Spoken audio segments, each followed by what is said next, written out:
नमस्कार दोस्तों, bird news में आपका स्वागत है। अमृत महोत्सव की आप सबों को ढेर सारी शुभकामनाएं। एनर्जेटिक रहना है, हम सबको मिलके अपने जीवन में कुछ कंट्रीब्यूशन करना है और अपने सोसाइटी में भी कुछ कंट्रीब्यूशन करना है। आप जहाँ पे भी हैं, अपने आप से आप जितना कंट्रीब्यूट कर सकते हैं हम करेंगे।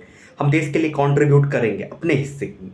चलिए, आज हम पॉइंट पे आते हैं। हम इस वीडियो को किस पॉइंट पे ले जाना चाहते हैं? अभी चूंकि बीटेक में दाखिला का समय हो गया है, कई सारे बच्चे जो कि कमेंट करते हैं, पर्सनल डीएम भी करते हैं, इंस्टाग्राम पे भी डीएम करते हैं, टेलीग्राम पे भी कुछ क्वेश्चंस आए हैं कि भैया मेरा जेई में मार्क्स नहीं आ पाया, या जेई में इतना परसेंटाइल है और मुझे सीएससी मिल सकता है बिहार में, आईटी मिल सकता है बिहार में, बट लेने से डर रहे हैं कि ये लगता है कि प्लेसमेंट क्या होगा, प्लेसमेंट है या नहीं है।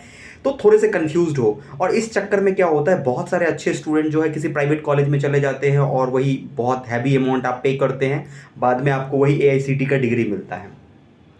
एक चीज़ जो मैं श्योर कर देता हूँ, जो भी इस वीडियो को देख रहे हो उसको मैं श्योर कर देता हूँ कि अगर बीटेक में जाने के बाद पहले ईयर को छोड़ दो, उसके बाद का जो 3 ईयर है उसमें अगर तुम एक एक एक सिंपल तरीके से पढ़ाई करोगे, सिंपल तरीके से मतलब कि तुम्हें क्लैरिटी के साथ, कि अगर तुम्हें गेट करना है तो गेट क्लैरिटी के साथ, first year is a rest year, तो उसको हटा देते हैं। तो अगर तुम गेट की तैयारी कर रहे हो तो सिर्फ गेट पे फोकस कर रहे हो, अगर तुम जॉब के लिए तैयारी कर रहे हो तो तुम जॉब के ओरिएंटेड पढ़ाई करोगे, अगर तुम आईटी सेक्टर में जाना चाहते हो तो आईटी सेक्टर में जाने की तैयारी करोगे। जहाँ तक प्लेसमेंट की बात है, तो कॉलेज में प्लेसमेंट से कोई फ़र्क नहीं पड़ता है। कॉलेज में कंपनी अब आना ही नहीं चाहती है। अगर हम आईआईटीज़ और एनआईटीज़ सबको छोड़ के टॉप के कुछ प्राइवेट कॉलेज, क्योंकि प्राइवेट कॉलेज तो मंगाती है कंपनी को, नहीं मंगाएगी तो अगले साल उसमें एडमिशन नहीं होगा, बच्चे नहीं लेंगे एडमिशन। लेकिन हम लोग गवर्नमेंट कॉलेज हैं, ये जितने भी बिहार में कॉलेज है गवर्नमेंट कॉलेज है, तो वहाँ पे तो उसका कोई ऐसा नहीं है कि तुम एडमिशन लो ना लो, उससे कोई फ़र्क नहीं पड़ता है। तो अब सवाल आता है कि प्लेसमेंट कॉलेज में नहीं आती है, लेकिन मैं तुमको श्योर करता हूं कि तुम 8-10 जितना का भी चाहो, जितना चाहने का मतलब ये नहीं कहूंगा कि मैं तुम 1 करोड़ का लोगे, ऐसी बातें मैं नहीं करूंगा। एक प्रैक्टिकल अप्रोच ये है कि एक लाइन में अगर कहे तो बिहार से आप इंजीनियरिंग करके 3 लाख का पैकेज से लेके 20 तक के पैकेज पे आप जा सकते हैं। ठीक है, आप अपने बीटेक को कंप्लीट करने के साथ, ठीक ना।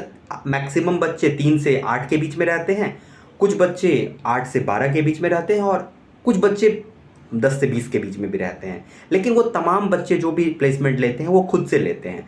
सर्विस बेस्ड कंपनी में लोगे तो 3 से 8 के बीच में रहोगे, प्रोडक्ट बेस्ड कंपनी को क्रैक कर लोगे तो 10-12 पे जाओगे, 6-8-12 ऐसे करके जाओगे, और 1 साल का एक्सपीरियंस हो जाएगा तो 2 साल का एक्सपीरियंस हो जाएगा, तो फिर उसके बाद तो कुछ होता ही नहीं। आईटी सेक्टर का यही ब्यूटी है कि एक्सपीरियंस जैसे जैसे होगा तुम्हारा जो है अप्रोच और सैलरी और जो जो भी सीटीसी है वो बढ़ते जाएगा। तो अगर तुम कुछ भी नहीं पढ़ते हो और लास्ट ईयर में थोड़ा बहुत मेहनत कर लेते हो अपने कोडिंग पे, तो तुम्हें सर्विस बेस्ड कंपनी में आराम से जॉब मिल जाएगी। इसका मतलब 3 से 8 का तुम्हारा पैकेज पड़ा हुआ है, उसमें दिक्कत नहीं है। बिहार के किसी भी कॉलेज में एडमिशन ले लो। मैं आगे और भी बताऊंगा कि कैसे एडमिशन, क्या करना है, अप्रोच क्या होगा, अप्रोच ये सब मैं बता दूंगा, इसका दिक्कत नहीं है। लेकिन अभी फिलहाल डरने की ज़रूरत नहीं है, आराम से आप एडमिशन ले सकते हैं। तो इतने जो मेरे डीएम्स थे उन सबको जवाब देने से अच्छा मैंने एक वीडियो बना के जवाब देना लगा, तो मैं इसलिए दे रहा हूँ। तो चलिए, स्वतंत्रता दिवस की आप सबों को ढेर सारी शुभकामनाएं। एंजॉय कीजिए और फिर पढ़ते रहिए। Thank you guys.